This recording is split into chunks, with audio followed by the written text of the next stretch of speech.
Imagine having access to a tribe of mentors. Leaders that you might have never heard of, but in just an hour, you'll know their unfiltered career story. The bets they took, decisions they made, and the lessons that they learned along the way. Welcome to the What Makes You Tick podcast.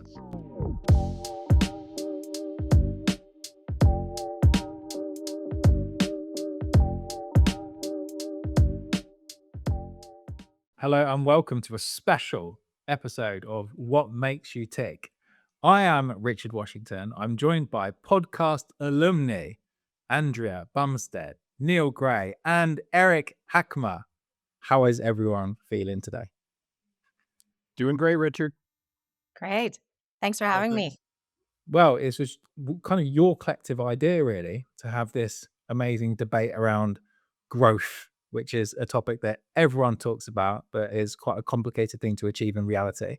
And I know we've talked about this big topic around who really owns growth and why, if we all have a massive impact in growth, and you've all got massive traction of doing that as senior executives within technology, why does it come across like such an individual sport? So what I guess I'd love to understand is, if we talk about the topic of who owns growth, and that sentence, who owns growth, what comes to mind immediately from the perspective of each of your functions? I guess not to steal the thunder or jump in first, but I will. I think if we're asking that question, we've got a problem, right? So in my own mind, I think of growth as a function. Not as the kind of the football that we're passing around from person to person. So I think about it as a function that each of us plays our own role in. And I think about finding the right balance between alignment and overlap, right? So we should be aligned around the outcome we all want, but avoid overlap in terms of who's doing what and try to own what part of the process. Let's be all accountable, but let's share the outcome is my mind. Yeah, I mean, I think that's a great point. I was just thinking, if the three of us were in a company, right? So Eric, you're the chief revenue officer. Neil, you are the chief marketing officer, and I am the chief customer officer. And so we're in this company, right? And if we think, if someone asked me who owns growth, I have two reactions. One is, I think we all own growth, right? We are all in a go-to-market function and we all have to work together. We absolutely own growth. I own it from a retention standpoint. Eric owns it from a new business. Neil owns it from a pipeline gen, right? And a leads perspective. That's my first reaction. But my second reaction is, I think that most boards and most companies point to Eric, point to the CRO. The CRO owns growth. That is the revenue function. And so many companies are still so focused on the left side of the bow tie, the acquisition side of the company, to the detriment of retention, right? All the resources are still going towards acquisition of customers. And so I think that's why I have these two sort of gut reactions. One is like, we all own it. But then second, I think at a leadership and executive at a board level, if you look at the number of board slides that are dedicated to sales compared to marketing and customer success, it very much points that we still think that new business owns growth. I broadly agree with what Andrea is saying, although I have a slightly different perspective. Everyone has a piece of growth. I think where it gets muddled is that at different points of the growth cycle, different functions have a greater responsibility for the growth. Everyone has a piece of it at every one stage, but marketing is kind of the leading edge, but it also has a piece when it's with sales and when it's with customer success. And we just aren't taking the lead in those scenarios, and vice versa as it progresses through. So while I agree that the board would typically look at the CRO as who owns growth, it's really a function for everyone, and everyone owns a piece. And if we look at it as just the CRO, I think it then becomes misaligned and fragmented. But yeah, Richard, I want to respond to a couple of things that Neil and Andrea said. Is two things. I think it depends on the maturity of the model. I built revenue waterfalls that have in the function of retention and new sales and pricing and new product and known wins, really sophisticated, where the business understood that growth came from many aspects, right? I would answer who owns growth differently than other businesses I've run where the revenue waterfall was just new sales, right? Because it didn't matter because they knew that they'd lose the clients. There was a natural attrition. So I think part of it depends on that. And then Andrea touched on something really important, which I think, how does the board look at it? And I think the question I would throw out there is the CRO thing. I think Andrea's onto it, but it's not a clear definition. I think that title is maturing. There's some CROs that they just gave a head of sales a fancy new title, and they run it like a sales function. Whereas I've been in a P&L role and I understand end-to-end revenue. So I would think about a CR role differently. I would need Neil beside me. I'd need Andrea beside me. We need to be turning knobs and pulling levers in the holistic view. So I think it depends. You're right, Andrea. I totally agree. Everyone goes, oh, CRO, because it's the catch-all. But who's in that chair? And that is going to have a big impact on the definition of growth and the internal alignment that those people create around it, right?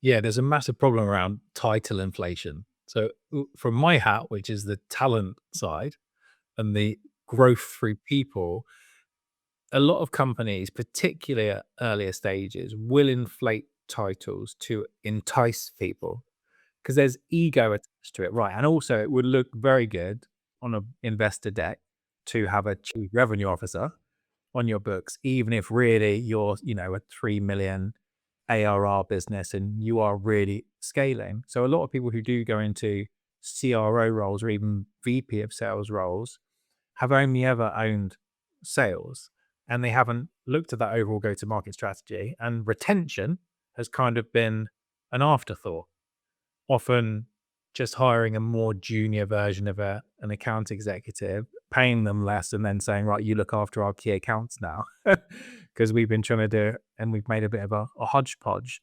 But there's one thing that I wanted to ask about something that you said, Andrea, which is people would naturally come towards the revenue leader, the sales leader, when they're thinking about growth. But we know that the majority of a business's revenue is probably going to be in the existing account base.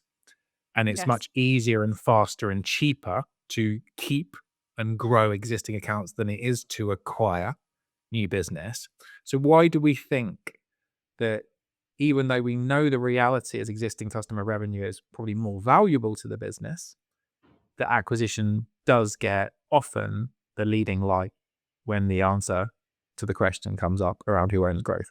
I mean, I think this has a lot to do with historical context, meaning that companies typically, the CEO either comes from a product or a sales background, right? And not from a customer success background. In fact, there are very few CCOs that become CEOs, whereas there are quite a few CROs that become CEOs. And so it's the orientation of companies still primarily around new business, even though, and I have a saying, which is customer success is actually sitting on all of your money. So if you are a $30 million business, let's say, you are counting on customer success to renew 30 million, even to grow 30 million so that you can fuel new growth, right? Whereas sales in a $30 million business, they might be bringing in 8 million, right? In new business. And so to your point, Richard, when I look at that and I'm like, okay, well, sales is bringing in 8, but customer success is sitting on 30, right? And then to your point earlier, it's so much easier to drive more revenue out of your existing customers because you really just have to make good on the value that you promised, and then they'll want more of your products and services. So your CAC, your customer acquisition cost, customer expansion cost is not that high. And so there's so much revenue that can be driven out of post sales. And yet customers or companies are still oriented to be looking at new business as the primary driver of net new revenue, right? Of that growth, and not so much at the expansion that can exist post sales. It's a great point. I, I think though that you're right. I think that's very undervalued frequently. But if there's only so far you can push your customers, you can cross sell so much, you can change margins so much to drive new revenue, but you need to be bringing in new customers at some point because you might make your targets this year with the approach we've just talked about, but if you have a longer sales cycle, especially with multiple touch points, you're going to need a funnel that's always driving new leads in just to stabilize the business, create a stronger foundation for growth, and protect you against losing one or two key clients that could sewer your year or your quarter or your year. Yeah, I mean, you always need new business. I think it's just that the amount of revenue that you can drive out of your existing customers and the compounding effect that that has over time, right? The longer a customer stays, even if you're just adding an incremental price increase every year, the compounding effect of that across your customer base is millions of dollars. So I I absolutely agree with you, Neil. Like, you need to be bringing in customers. You're always going to lose customers, right? And you absolutely want to grow your business. I just still find it mind-boggling how much of the company's time, energy, and resources are focused on net new business as opposed to driving value and incremental revenue and expansion out of the existing customer base. I think that comes down to alignment. That's just so I totally agree. It's like, Neil, your point, if I put my CRO hat on, if you will, right, as opposed to my sales hat on, I'd want you to be accountable for leads, right? The right number and the right quality of leads. And as this head of sales, I'd want to hold myself accountable to the right number of sales to the right clients. And I need you to hand the leads off to me in a way I can get them. And I need to be responsible handing the clients off to Andrea and team, right? I need to not just sell a number, I need to sell the right clients that Andrea can support and help the client realize value, etc. So that alignment across the supply chain is so key. Um, and I think if you're not having those conversations about what good looks like, then we're all going to get stuck on, let's just throw stuff in the top of the funnel. Sales solves everything. Leads solve everything. We can let it leak out the sides. We can, have unhappy customers. We'll just sell more and it'll all work out. I'm a completely different philosophy. Let's identify and be consistent about what client looks best for the whole business, for the whole life cycle, and make sure the lead turns into a good sale, turns into a good client, and then keeps repeating itself. But it takes work. It's hard, right? It's a lot easier just to go out and work, the three of us, Neil and Andrew, just to go off, in our own direction and do our own thing. That's the easy part. The hard part is driving the success we need, but in a more aligned and thoughtful way where we support and also challenge each other in the right ways. Well, no, you want to speak, Richard, but I want to ask you a follow-up question, Eric. So I spoke with a number of sales leaders over the past few months. And one thing that I've heard consistently is that quotas are higher. So coming into this year, quotas are higher. In fact, they feel very unattainable for a lot of people. And there's so much focus on driving that net new revenue, the net new business. The quotas are higher. And I had some, leaders of sales, CROs, vice presidents of sales say to me, you know what, I hear you on selling to the right ICP. But if a big enterprise customer wants to buy, you better bet that I'm booking that deal. Yeah, I think, it's funny about the quota thing. My reaction to that is, um, and I don't want to be disrespectful for my peers out there, but there can be lazy math, right? Where where the CFO says, we need this much revenue, therefore we need this much sales. You divide the quota up amongst your sales footprint and you go, sorry, ladies and gentlemen, quotas went up 20%. That's the lazy way. The right way to do it is to look at average sales productivity, what the territory supports, how many people you need, and give people a quota that's commensurate with what the market opportunity is. And in my mind, quota should go up when either territory increases or what you can sell increases, as opposed to just layering it out, spreading the peanut butter out, the way you need to. So I agree. And there's a lot, and I think your comment is a good one because it's representative of the pressure, the economic pressure, because sales is getting harder. And I see it all the time where people say, okay, well, we need to drive $8 million in sales, that example you used. Let's layer at the quota to 12 million. We can never miss what we need then. If we'll get our 8 if we give everybody 12. And again, that's the lazy way of doing it. I think you have to look at what revenue sources you've got, what sales productivity you've got, and build a set of targets that are, yeah, ambitious, but achievable. And because the unintended consequence, back to your last comment, Andrew, is, yeah, you could book a deal, but the last thing we need is the sales team getting a client to sign and say yes. A little murky as to what they're going to get, but we rung the bell, and then you get this thing and go, what? Right? And the client isn't happy. You don't go live. You don't have a reference, and the salesperson, I don't know what's your problem. It's like, I brought you a deal, you know? So I think we have to avoid the unintended consequences by trying to force people to reach unattainable targets, and is a big thing for me.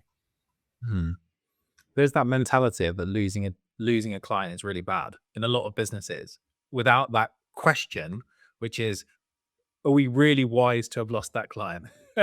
Because we maybe we should never have acquired them or marketed them in the first place, because ultimately we've had a bunch of really good people putting blood, sweat, and tears into trying to keep that account happy, and then we've churned. I mean, I even worked in a business where if we lost a client, you were in a board meeting doing a post-mortem on why that happened, with very little, I guess, time and effort spent in understanding whether that was good business for the business. I'm curious on the marketing side, right? So, Neil, from your perspective, if you're thinking about the role of marketing in driving growth, obviously there's the acquisition side, but there's also the customer marketing side.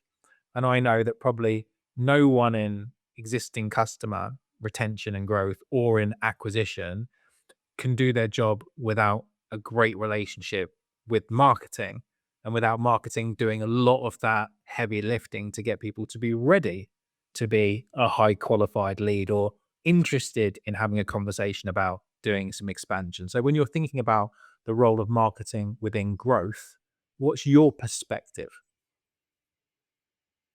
I, you know, the whether it is growing from existing client base or growing through acquisition, a lot of the motions are the same. The buyer's journey is essentially the same. The difference being that when they are an active client, you've already built the trust, hopefully. So you kind of cut off a lot of the front end. But you still, when you're positioning new products or cross-selling or trying to make them stickier in other ways, you still need to help them understand why it's valuable to them based on other alternatives available to them, or helps them take up advantage of opportunities they may not have been aware of.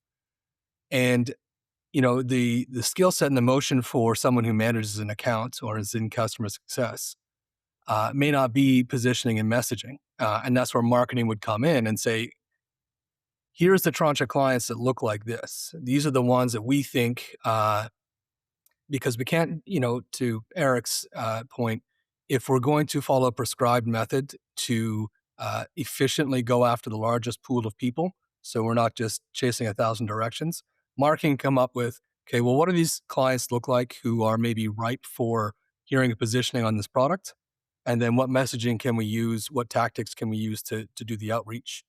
Is it email based? Is it account based marketing? Is it informative webinars or referrals? So marketing owns, it's essentially similar motions, either side of the bow tie, as we've been calling it. And marketing, takes the lead in some places and is just a contributor in others. And I think that's the underlying difference. It's not like we just, here you go, it's your problem now. I think that leads to misalignment from any department. Do you think, Neil, that marketing plays a role in retention, meaning outreach to customers for the purpose of retaining them, reducing risk? And the only reason I ask that is because I have been part of organizations where marketing, in partnership with customer success, said, we are happy to help you, more than happy, if it is going to be expansion. But if it is retention, that's all you. I think if you get to the point where you're discussing how do we save this client that's kind of indicated they want to leave, you might be a little bit late. Where marketing's, and that's more of a relationship thing, or you bring in a cross-functional team to go in and really kind of demonstrate value to save it. Marketing 100% has a role in retention ahead of that, or that's where they're best suited to contribute. Making sure that you're underlining your value proposition on a regular basis, that you have the mechanisms to check in on health, especially if you don't want a single point of failure. You don't want your account manager to be the only one that owns a customer relationship, because if they leave, you're in jeopardy. So having a few different points of contact, having a repetition of messaging from marketing, I think definitely helps. But you have to start that to retain. But you have to start that earlier in the process, not when someone has indicated we're going with the competitor. So I want to react because I boil it down to this. I think marketing, and I don't want me to oversimplify, but you're the storytelling department. And from a CRO or a sales perspective, I need you telling stories to the market about what we can do today. So you can create a lead that I can hopefully sell and hand off to Andrea. But I also need you telling the story to our existing clients about what we can do in the future. Right. So, and I think that has a huge role in retention. Right. And it goes back to a basic tenet of mine I've always believed in.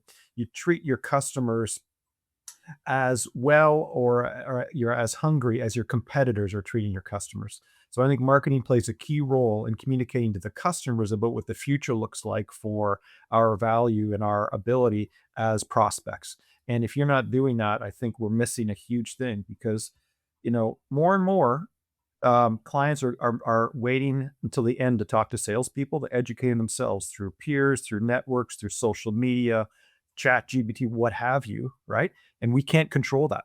But those stories that I think marketing tells out in the market, they circulate and they can influence thinking of both clients and prospects. And that's so valuable from a sales perspective. Definitely. I mean, you're avoiding buyer's remorse, and over a longer term relationship, you're revalidating their choice to continue to work with you.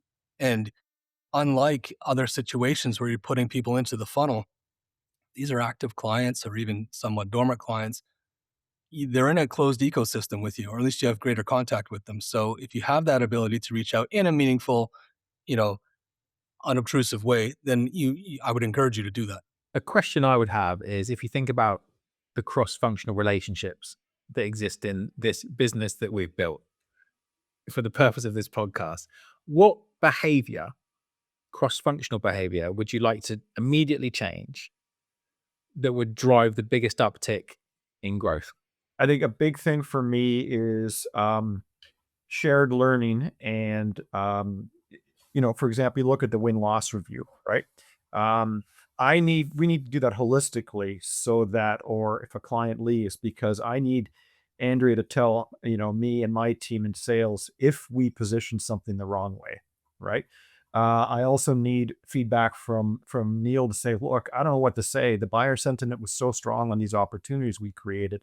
You should be able to advance them. Like, we need that feedback, constructive, firm, but friendly feedback, right? Because I as a leader need to know from my peers what my team is doing well and we should do more of, and where our blind spots are. So I think that those shared learnings built around a process, an event, a win-loss review, a client retention, whatever. But let's build it around a real event and drive that group dialogue and shared learnings. That's big for me. And for me, I take more of a operational and cultural approach. I would ask that everyone be more curious. If you're going to break down silos, start asking questions about what your teammates do. What's important to them? What constrictions do they face? How are they judged based on how is their success judged? What does their day-to-day look like? Marketing's time horizons tend to be a lot longer than a sales time horizon. And how does that impact how, you build out your day-to-day structure? And often marketing is a shared resource. So, lots of inputs coming to them for an output, whereas sales are in many ways operating, even if they're on a team, on their own. So just get what does your day look like? I'm a huge proponent of marketing people, or in my experience, anybody sitting in on sales calls or listening to sales calls, not contributing necessarily, but just hearing what it's like. You're going to be better at your job if you understand what it's like for other people. And vice versa, having people from other departments come sit on a marketing planning session. Come sit on a a session where all the different regions in certain cases are coming in to do a weekly update with the brand team or the content team, and get a sense of marketing is project management done at scale. It is not magic. So if you get a sense of how it works, you understand why timelines change. You understand what the restrictions are and how they are judged for success. So I think the more curious you are, the better the alignment will be. And it can't just be leadership level. It's got to be, everyone's got to be open and invited to this. Obviously, you can't have everyone on the same call at the same time, but everyone should participate in the process. No. And I think Neil and Eric really, hit the hammer home, right? Which is that we need to stop working in silos, right? I think the temptation is to stay in our lanes all the time, right? Like, okay, well, I'm looking after retention and expansion. These are the things in my purview. This is my team. These are my goals. These are my processes, right? And then Eric is like, new business. These are our quotas. These are the reps I have. These are our motions, right? This is how we're measuring and forecasting. And then Neil, same thing, right? Like we stay in our lanes because it's comfortable and it's easy. And we like that because it's known to us, right? I don't know what marketing's doing. I don't know what sales doing, but I know what I'm doing, right? And so I think, the first thing as a go-to-market leader that I always did when I joined an organization is got to know my marketing and sales counterparts and product, right? And I put a weekly meeting, even if it was just 15 minutes on the calendar, just to talk peer to peer. So you think of your first team, right? Your peers, right? We are each other's first team as opposed to our own team. And so talking on that peer to peer level about, your goals, your priorities, your challenges, where you need input or help or whatever. Right. So, and then if we can sit in on each other's cross-functional meetings, right. Or even, our meetings within each department, to Neil's point, that's even better because then I do understand sort of how marketing works. This is also why I love the courses that Pavilion offers, where you can take CRO schools, CCO school, CMO school. You can even now take a chief revenue officer school, and you can literally get to know these other functions. And so when I took CRO school, I was like, wow, really opened my mind to what it would feel like to be a CRO, right? Like, what are the goals and the priorities? I have yet to take the CMO school. I've missed that one twice, but that's also on my list where I'm like, it's just as a go-to-market leader, yes, you're responsible for your function, but truly, you're also responsible for knowing your peers' functions and how they all work together in a go-to-market motion. Well said, Andy. If I got one last thing, it's remember that our responsibility is to lead the function, to Andrew's point, but also to model the behavior. If the people down below see that Andrea and Neil and Eric are all on the same page, share learnings, understand each other's functions, then it's a lot easier to ask the people in our teams to do the same at their level, right? To spend a day in a field, to go on sales calls, to take a time out to be curious, to Neil's point, and ask questions that may seem obvious, but you'll understand greater meaning. I think our responsibility is not just to figure out how the functions can work together at the leadership level, but that we create space for and model behavior for our teams to do those same things, right? Because remember, like as much time as I like to spend with clients, we're the farthest from the clients. It's our frontline people that are closest to the market, closest to the buyer, closest to the client. If they're not aligned across the functions, it doesn't matter what we're doing in the boardroom, right? So. Curious to ask, because all of this, I could be listening to this going, this all makes perfect sense. I'm wondering if there's some real examples. So if we think about, often probably the people listening to this will be leaders, I would imagine, or aspirational leaders, maybe even founders, maybe even investors, but their job is to bring people with them on this journey. And if we ask them to be more curious, it's like a behavior that we're asking them to go and have, but we might have targets that mean that whenever we're asking them to spend time away from the thing that we're actually going to measure them on and they get remunerated on, or maybe keep their job on, is different, then we don't get that buy-in from people. And I wonder, in the real examples that you've had as executives inside businesses, what's one practical thing that you've seen work really well to bring people on the journey around helping to understand different functions' role in growth and how we can have more empathy and more understanding and work more collaboratively together, that's actually really worked. And people have been excited and motivated to want to contribute to that happening. I think my honest answer is I've seen this go pretty badly. It's my honest answer. It's like in every organization I've been, this doesn't tend to go very well, right? That like you know, the different departments do tend to operate in the silos. And to your point, they're not incentivized to get out of their zone, right? And there's a lot of discussion I've seen on LinkedIn and even in my own posts, I've posted about this where it's like, what if we all owned retention? So I think the problem is what you just said, Richard, which is that like marketing owns lead gen and sales owns new business and customer success owns retention. But we don't actually have crossover into each other's functions. Like I'm not, I have no financial motivation really in my compensation to help Eric, right? Because none of my compensation is around net new business. Yes, expansion, right? But there's not enough overlap there, where I don't have a lot of motivation to actually help Neil. Yes, I want good customers to come in, but like in terms of like getting the right message out to the right customer, prospecting, getting those leads into the funnel, I don't have a lot of motivation there, right? And then on the retention side, I mean, Neil and Eric don't have retention as part of their sort of core metrics either. And so I think that is the fundamental problem, is that we have siloed sort of compensation, motivation, target, strategy, right, into the respective functions.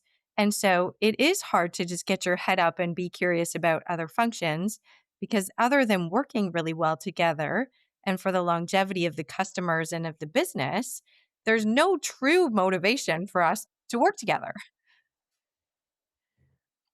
I mean, yeah, and I think that that's a key part of it, is that you are not incentivized to do that. Mm. I've always looked at myself as a company resource. I started in sales, I moved into marketing, uh, and I realized I could add value in a lot of different ways. And the further I grew within the organizations I was in, the greater my responsibility was. And I think the more people that take that approach in terms of, I'm here to add value to the organization, and here's what I'm specialized in. But the company's genuinely got to take that seriously and, add in incentives for that, add in space for that kind of behavior. To answer your question about examples, I've seen a lot of great examples where the company purposely takes cross-functional teams and gives them projects, company-wide projects that no one's really assigned, and then they assign a cross-team to it. And then they should be rotating that so you get exposure to all the different departments. You don't want to do it where you create a cross-functional team to solve one issue, and then you're just creating another pocket. You're creating people with inroads to just a couple of folks. You do need to keep rotating that. And I think that becomes how you can increase your bench strength. You can help people move, have mobility within the organization by exposing them to different things and flexing different muscles that they have. But you have to create space for it. And it can't just be a tick the box exercise. This can genuinely drive revenue and engagement if properly planned and done well. Good. The thing I would add is, look, I mean, let's be realistic here. There's always going to be seams between the functions. It's just natural. Our job is to narrow those as much as possible. And sometimes there's a little overlap, and sometimes it's just you narrow them. So I think there's always going to be seams, and Andrea said it well, and Neil, like there's no compensation plan in the world that's going to make those seams go away. Because if it is, then it's you've watered it down so much that no one feels the real drive to succeed. And I think that what you're talking about and what we're talking about here is a question of culture versus incentives. In my experience, incentives don't drive culture. Incentive plans reflect the culture. So I think if you built a culture around collaboration, natural curiosity, never letting anything fall through the cracks, then yeah, you can reward the right behavior. People get it because they naturally want to do it anyway. But if you've got an environment where people just, show up, punch their ticket, off to go, they won't, you know, they wouldn't stop to help someone off the floor kind of thing because it's not in their job description, then there's no incentive plan in the world that's going to close that seam. So I think they kind of have to go together, right? And part of it is, and again, it comes back to leadership, right? Like what culture do we want to create, and in order that we can really wow our clients throughout the entire life cycle, from the first time they hear from Neil's team to maybe when I've got a salesperson in front of them, and then when Andrea's team is working with them, realizing the value of the solution, right? So Hmm. Yeah, beautifully said. Beautifully said. It's so true, isn't it? And it's expectations. When you're bringing people in, this is our culture. We're hiring you for this reason. This is what's important for us. And customers, when they come in, this is the culture of our business. They probably buy you because of that. Largely, people underestimate the power of a really great culture in clients choosing you. And they know that if you've got a group of people who love working in your business, they're much more likely to get a great outcome from you. Because one of the problems that people have is oh, my account manager changes all the time, or my CS person changes all the time, or your marketing's really confusing, la la. La. But actually, the more you can be strategic around joining up all those things, then you're giving people that reinforcement, reducing cognitive dissonance. And ultimately, they're going, I love having this business that we're partnered with, rather than this is a line item that we're trying to get rid of as quickly as we possibly can from our P&L. I'm curious, if we think about getting a better understanding about different functions, what's one myth about your function within the business, in the rolling growth, that you wish other departments had a better understanding of? I think there's a couple of things here. I think maybe less of a myth and more of a misunderstanding. Marketing is a massive function. You could have full careers in like 5 or 8 or 10 different, functions within marketing. And marketing is not a monolith. It's not this marketing is suitable for B2B and B2C. It's suitable for a startup versus a mature company. It is a lot of different things in a lot of different ways. But I guess one positioning of a myth that I really would change is that because marketing can't always draw a direct line to revenue, it either doesn't make a meaningful contribution, it's just a cost center, or equally damaging, because you can't draw a straight line to revenue, but you know what kind of happens? You just accept that marketing needs to get some resources and you take whatever you can get out of it.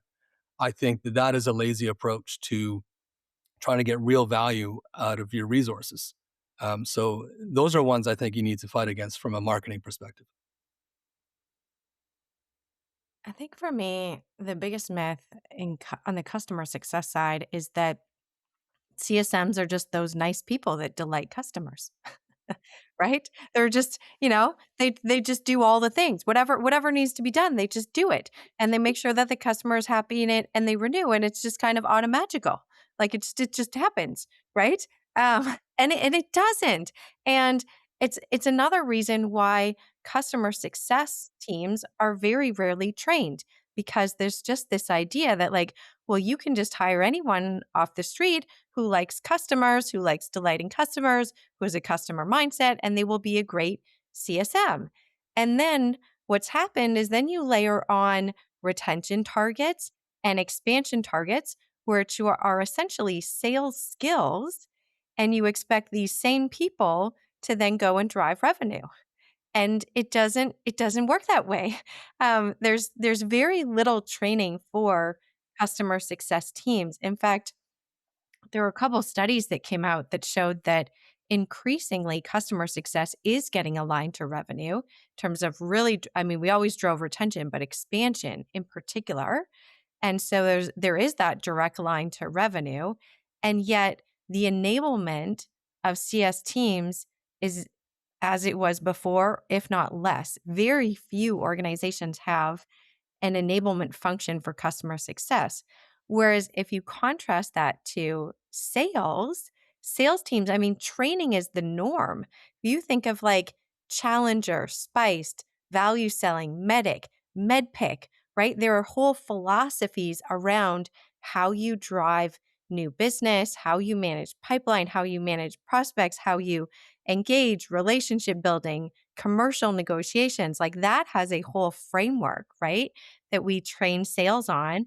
And sales almost always has a budget for training. Whereas customer success, if I think about it, in a revenue driving function, customer success also needs commercial negotiation ability. They need to be able to demo.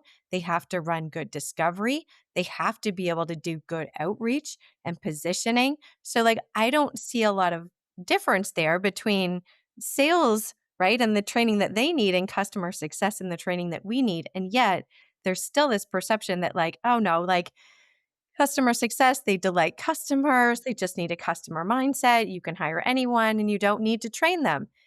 And yet, you're asking them to bring in $30 million of recurring revenue and an additional $2 million in expansion. And you think that they're just going to auto-magically do that.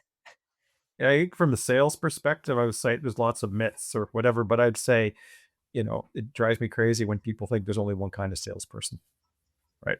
That it's a mercenary lone wolf out there that slows the car down just enough to throw it over the fence to Andrea's team as they drive by the office, kind of thing, right?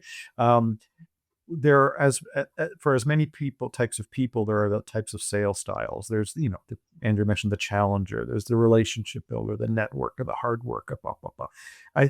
It does a disservice to the sales function when the other functions think there's only one profile and they only do things one way and they're only capable of doing things one way. Because everybody shows up to work in sales bringing their own natural strengths and motivations and styles. And I think if the other functions can understand that and embrace that and take the time to learn, then, for example, Neil's team will develop a different dynamic with my sales team that are collaborative versus the people in my sales team that are more independent, for example. Conflict resolution, with Andrea, if a hot issue comes up with a client, some salespeople will drop everything they do and just lean right in because it's about the client success. Other salespeople will go, I don't know what to say. I handed it off. We agreed. You signed off. You said you're good to go. I got to go sell something. So I think we just, understanding that there's different people. They're all motivated to be successful at the same level. They all want to be successful. They all care deeply, but they'll do their jobs differently. And if I think the other functions can embrace and celebrate and leverage that, we'll all be more successful. Isn't the biggest myth here, Neil, that there's no such thing as marketing enablement, but no one's talked about it yet? Yeah. I think that's indeed true. Although I would also then challenge, I've experienced in my career over the years a number of examples where, members of the marketing team haven't been curious enough about things outside of their own speciality. So would they even take advantage of the enablement that comes their way, resources that come their way? Certainly, this is not applicable to everyone, but you do have to own the idea that, not everyone is ambitious. Not everyone understands they're part of the whole. But yeah, for sure, any kind of investment that you make to make people's job easier, to make them train their skills, help them fit in more with the rest of the process, definitely. Yeah, for sure. I think, certainly my experience, when you said about marketing being much more complicated than people give it credit for, from a recruitment perspective, that is incredibly true.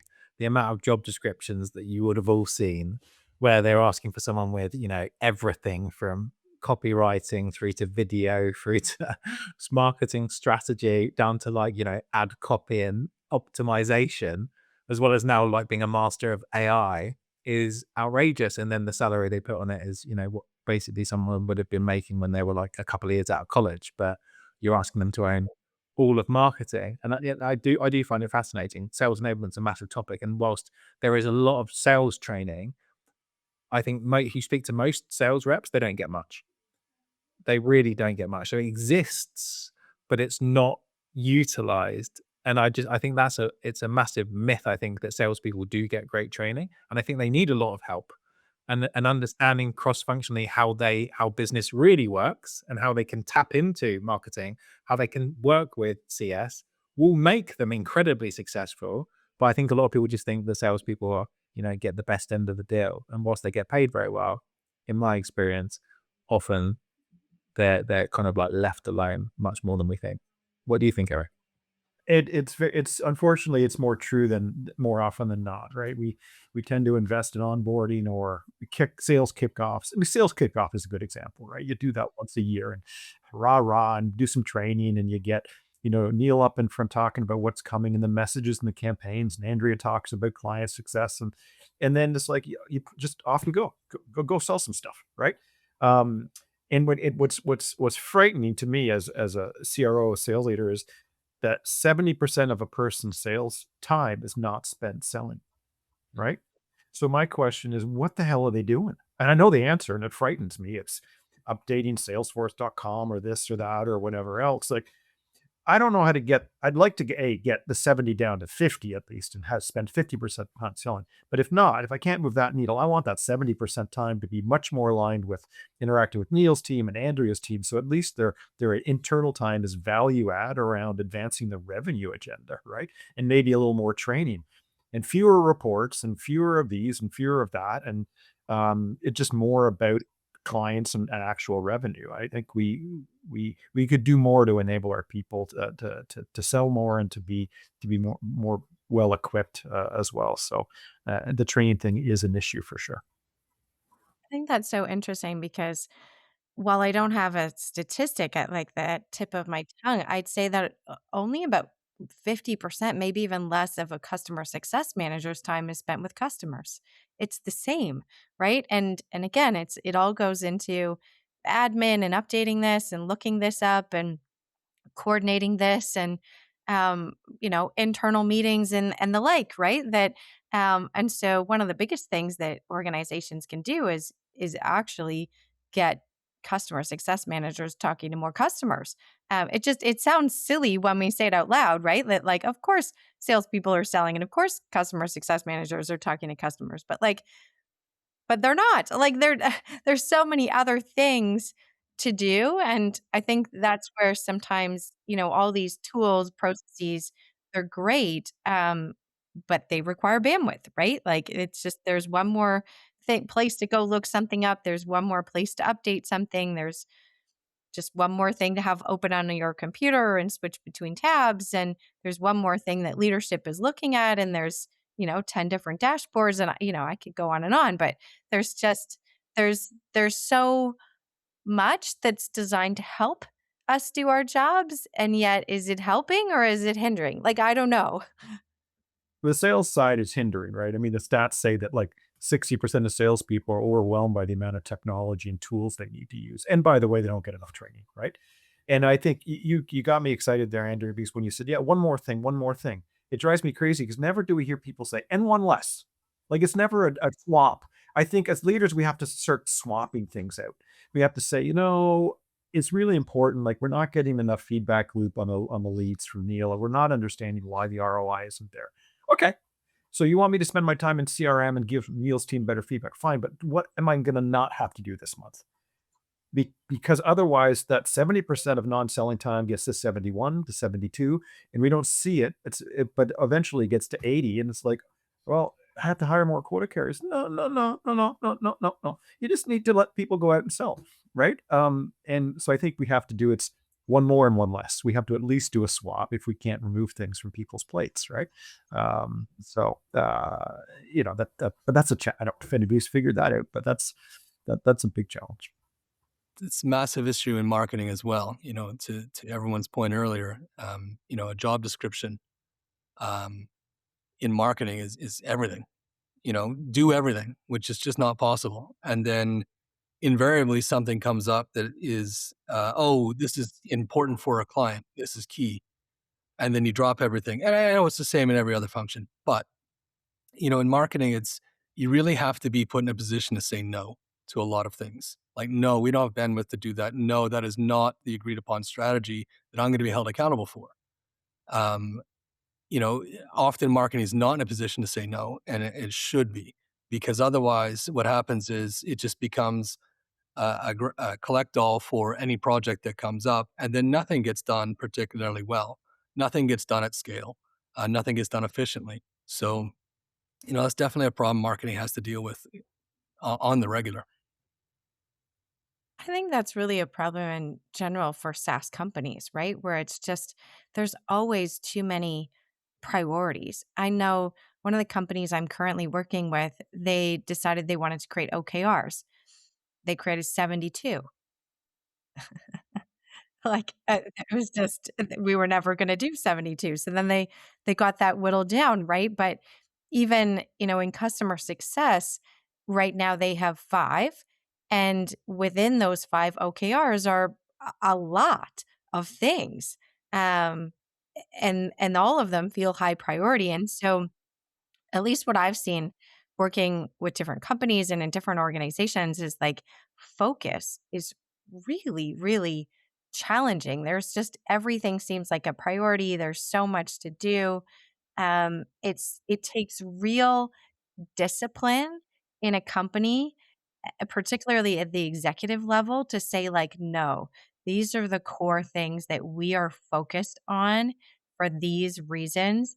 And we're not going to get squirreled, or we're not going to get sort of, you know, um, led to the shiny thing over here, right? We're not going to divert our attention. We're going to focus on these things. But very often, organizations that I've either joined or that I work with have a lot of priorities and not enough bandwidth. And so everything just kind of gets done sort of half-assed, if you will, right? Like it's halfway done, or it's stuck together with some duct tape and we'll call it done, right? But I think in my experience, the more successful companies really are disciplined and focused, and the leaders do have the ability to push back and say no. I would add to that this last part, Andrew, about discipline. And one of the companies that I worked for at one point were two companies that, if I could combine the two pieces, right? One was they're ruthless about focusing on what we used to call the vital few. There's many, many, many things you could measure, but it really came down to 3 or 4 things. And that's what was talked about in meetings. That's what was in incentive plans. That's what leaders went to the field to get a sense of, is it working or not, blah, blah, blah. But then the other thing to combine that with is the long view, because Andrea said something that really resonated, which is we could get really excited about the vital few. It's January. Okay. And if in second quarter you swap those out for 3 other things, right? Then you've just confused everybody. So now am I accountable for 6 or just these 3 and we've forgotten the other 3? Because with change management, you got to get people on board, you got to equip them, you've got to, rally the troop. So I think a long game combined with just focusing on a small number of the right things that become foundational, behavioral, part of every conversation, then I think you're set up for much greater sustained success as opposed to chasing shiny stuff, right? Now, granted, stuff happens. All of a sudden you got to drop, and respond to something in the market or whatever, but that's not foundational. You should still have a core 3 or 4 things that you talk about every day, and you equip your people to deliver on, and that stays for more than 1 quarter, right? So Let's get uncomfortable for a minute.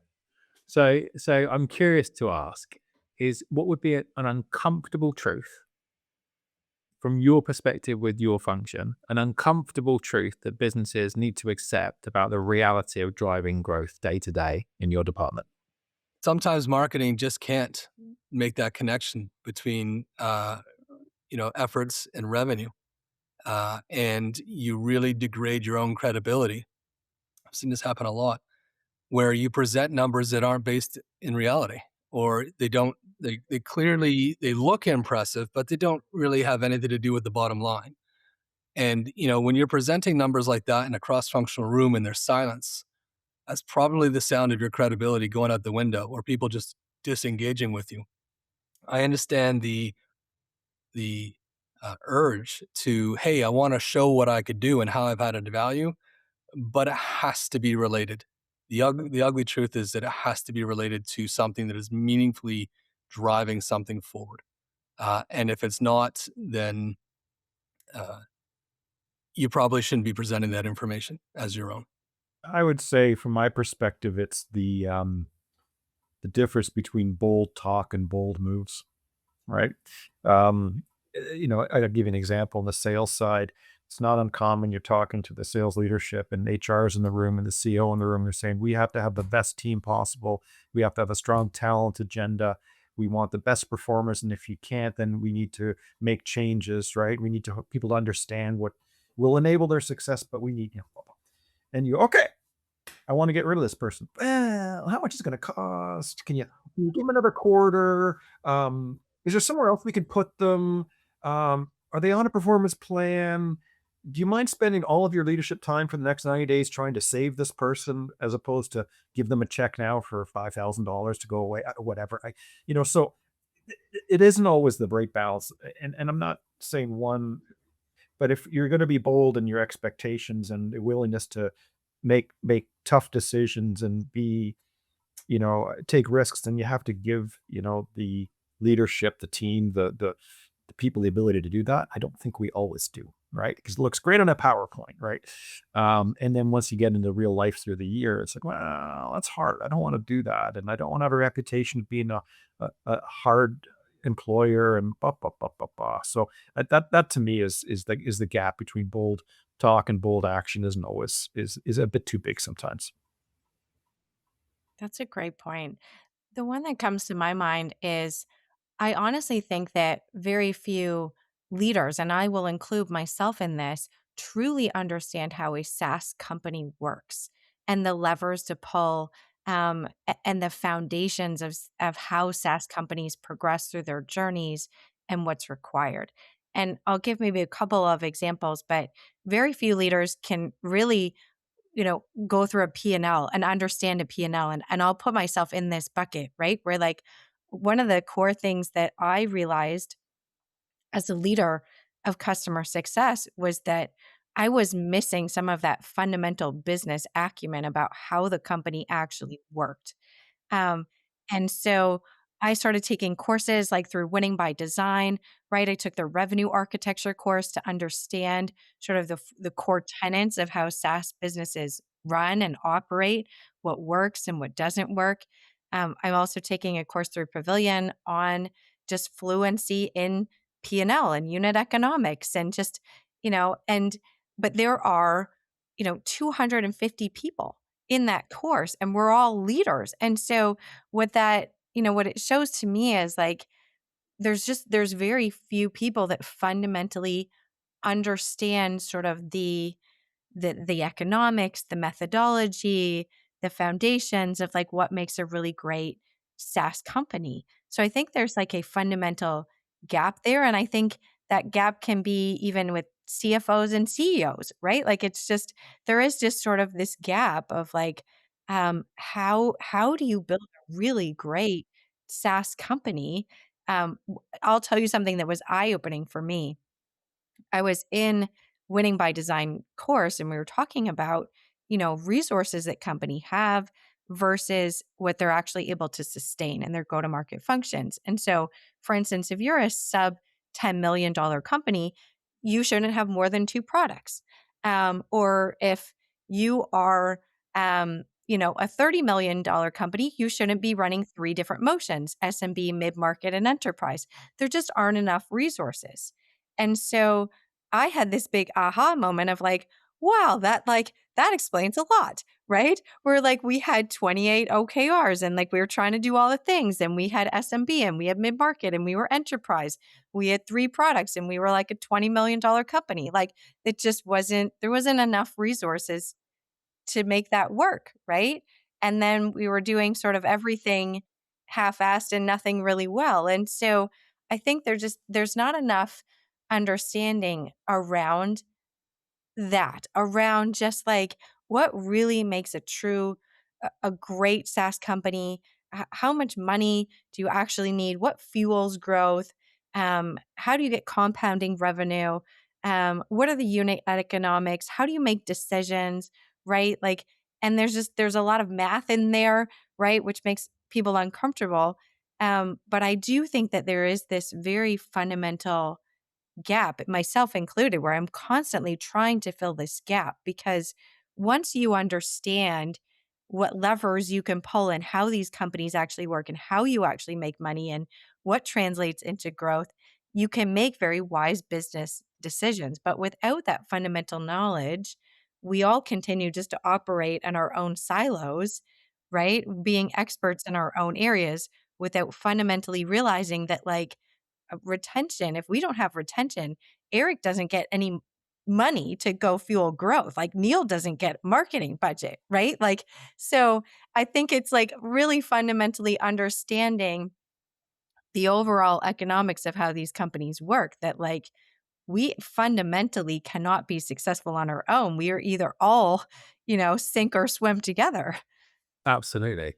There's probably one as well which ties into everything that you've said.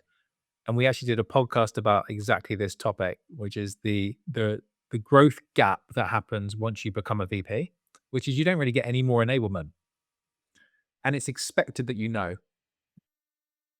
So, and that could happen. You're being promoted into a role, and you might get a bit of enablement maybe if you get promoted into a role, but you're gonna have so many gaps because you've never done it before. Or if you come into a company externally, you just expect that at that salary band you should have all the answers to those questions. And the reality is, most people don't, because most people got promoted into a role without an enablement and training.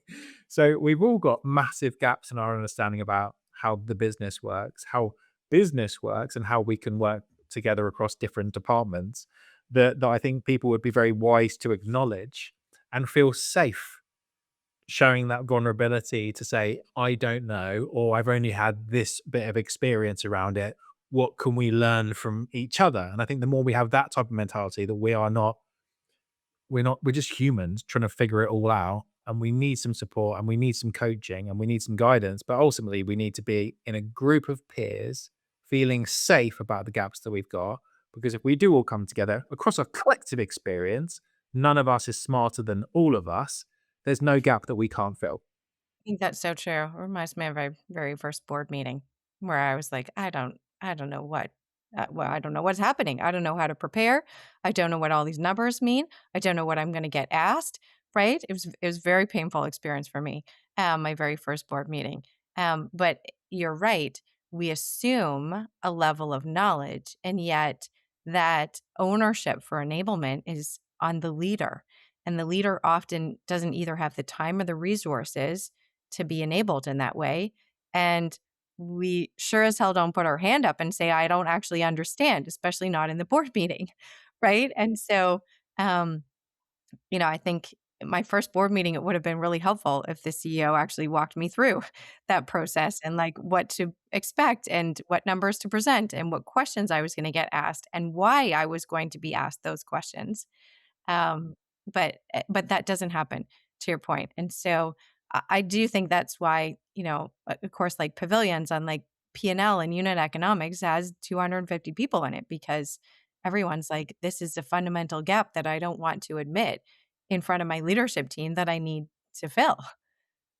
Yeah, absolutely. I'm wondering if there's a final thought that each of you would like to share. So if we think about the listener might retain all of this information if they were like, a superhuman, or there might be one key message from what you've talked about today that you would like to leave front and center in their neocortex to remember forever. What would that key message be? My key message is that customer success is sitting on all the money. We are literally sitting on all the money. So if we don't retain those customers, there's no money.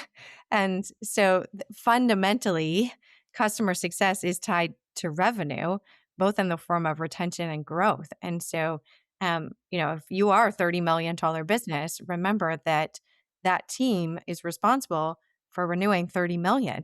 You're relying on that 30 million to invest in product, in marketing, in sales, just keeping the lights on, even, and paying people's compensation. And so, I think a lot of times customer success, we are those nice people that just delight customers, right? That just make things happen automatically. But we also need resources. We need time, and a seat at the leadership table, because we are literally sitting on all your money. I would say, from my perspective, a leadership tenet for me has always been, it starts with the customer, then it's about your people, and then it's about the business. And if you get that order, if you keep to that, you'll generally get things right. In the spirit of that, my one takeaway would be think about your business in the context of the client lifecycle, not your internal revenue lifecycle, right?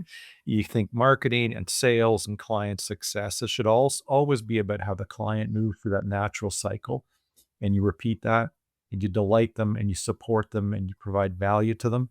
I think where we get into trouble is when we look inwardly and say, well, we've got a revenue life cycle, we've got a quarterly goal to meet, and we've got, if we do the right things, we turn this into this, into this, into this. And it has no reality in terms of what the client is thinking about, what they want, and how we need to support them. So just start with the client. And I think that solves a lot of problems.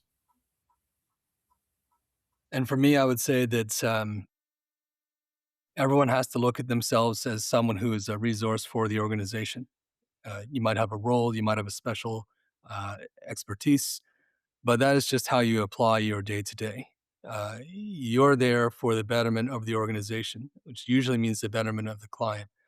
And so you need to make sure that you take a broader view on what your contributions are and what your responsibility is. So who owns growth? It's everyone does. Sometimes you are the driver, sometimes you are the passenger, but you are always involved. And it's my responsibility to be involved. Everyone's responsibility to be involved. Yeah, I love it. I would add one, which is I think all of you as leaders would know your job is 10 times easier with a great team. And so every single person in a business, and if you think about every single department, has a massive role around attracting the best people. And if you've got amazing marketing, people want to join the business before you even promote a role. If you've got amazing customer success people looking after key accounts, so you've got lighthouse companies that are using the brand today, everyone wants to work in that business. And if you've got a great sales organization with a buzzing culture, with great training and enablement, then people want to be part of that because that's probably what's missing today. And if you have the best people, with all of those realities coming true, growth will happen because customers want to work with businesses that have people that are lit up by the prospect of working inside that business. Wonderful. Well, it's been an absolute pleasure. Our first ever panel podcast. I think you guys should take this on the road. Where are we going to make the coffee mugs and the t-shirts? Hey, Andrew? For sure. Yeah. I can't wait for my coffee mug. If people wanted to... You're the marketing guy. You got to figure out how to take us on the road. Yeah, Neil, this is your job. There you go. All right, all falls on me. I understand. Tactical all marketing, collapses right away. But no, Rich, I mean, you're a terrific host and drove a great conversation, and it's I love the perspectives, and I appreciate you letting us join you for an hour. Thank you. You've brought our podcast to life. I really appreciate it. It's an absolute pleasure. What I will do is I'll put all of your contact details and LinkedIn in the show notes. If anyone wants to reach out to any of you individually, then you can. If you want to book these guys to come and speak at your company, or maybe come and see them at some sort of speaking event soon, I'm sure they'll be on the road. But it's a genuine pleasure to get together three giants of industry together to talk about different perspectives and have a really healthy debate. So maybe we should run it back one day soon. Sounds good. Thanks again, Richard. Thank you very much. Everyone else, we'll see you on the next episode. Thanks so much for joining us for the What Makes You Tick podcast. I hope you enjoyed listening as much as I enjoyed having the conversation. Yeah, there's so much value in hearing other people's career stories. And if you're someone focused on growing in your own career, check out our Growth Magnet newsletter on LinkedIn. We'll put a link in the show notes. And we will see you on the next episode.